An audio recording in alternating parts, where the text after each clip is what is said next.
Hi అండి, good morning. ఎండతో పని లేకుండా 1 కేజీ టమాటా పచ్చిముక్కల పచ్చడి పెట్టుకుందామండి.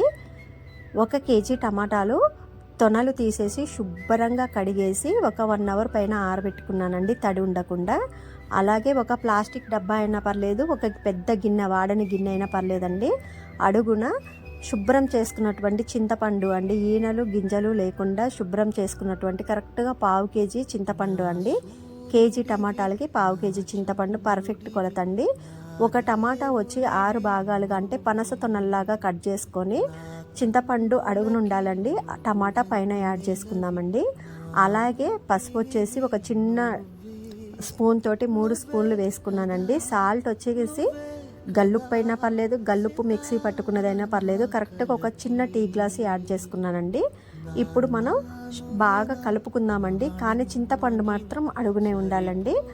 ఇలా 3 డేస్ మనం ఊరబెట్టుకున్న తర్వాత ఇప్పుడు మళ్ళీ ప్రాసెస్ ఏంటంటే, మీకు డౌట్ రావచ్చు ఒక్కరోజే కలపాలని. మనం స్నానం చేసి రాగానే 3 డేస్ కూడా కలుపుకోవచ్చండి, కాకపోతే చింతపండు అడుగునే ఉండాలి. పచ్చళ్ళు ఏ పచ్చళ్ళు పెట్టాలన్నా కానీ మెయిన్గా శుభ్రంగా స్నానం చేయాలండి. సూతకం ఉన్నప్పుడు పచ్చళ్ళు పెట్టకూడదు.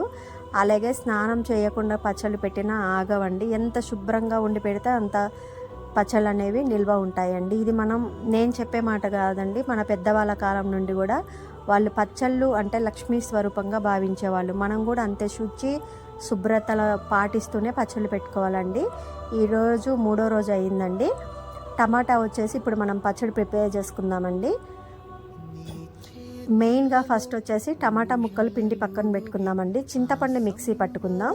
మిక్సీ పట్టుకున్న తర్వాత ఒక పెద్ద బేషన్లో వేసుకొని ఇప్పుడు మెంతుపిండి వచ్చేసి 3 స్పూన్లు అండి, ఆవాల పిండి వచ్చేసి 5 స్పూన్లు అండి, వెల్లిపాయలు వచ్చేసి 1/2 కేజీ పొట్టు తీసి మిక్సీ పట్టి వేసుకుందాం. సాల్ట్ వచ్చేసి టీ గ్లాసు కరెక్ట్గా అండి. ఇక తర్వాత మనం పక్కన పెట్టుకున్నటువంటి టమాటా ముక్కలు యాడ్ చేసుకొని బాగా కలుపుకుందామండి. మళ్ళీ చెప్తున్నానండి, కేజీకి 1/2 కేజీ వెల్లిపాయలు, 1/2 కేజీ టమాటా, అలాగే కారం కూడా 1/2 కేజీ అండి. సాల్ట్ వచ్చేసి నాకు టీ గ్లాస్ తోటి 2 టీ గ్లాసులు సరిపోయిందండి. పసుపు వచ్చేసి 3 స్పూన్లు వేసుకున్నాం. అలాగే మెంతుపిండి వచ్చేసి 3 స్పూన్లు అండి, ఆవాల పిండి వచ్చేసి 5 స్పూన్లు అండి, అంటే ఇంచుమించు ఒక చిన్న టీ గ్లాస్ వచ్చిందండి. మెంతిపిండి ఎక్కువ వేసుకుంటే చట్నీ చేదు వస్తుందండి. చూడండి ఎంత పర్ఫెక్ట్ కొలతలండి. నేను ఇప్పుడు సాల్ట్ కూడా చూసుకున్నాను, కరెక్ట్గా సరిపోయింది. మీరు కూడా తలకొట్టి వేసుకోండి, కరెక్ట్ 2 టీ గ్లాసులు కాకుండా తలగొట్టి వేసుకోండి. తర్వాత మొత్తం పచ్చడి ప్రిపేర్ చేసుకున్నాక సాల్ట్ చూడండి. Thanks for watching.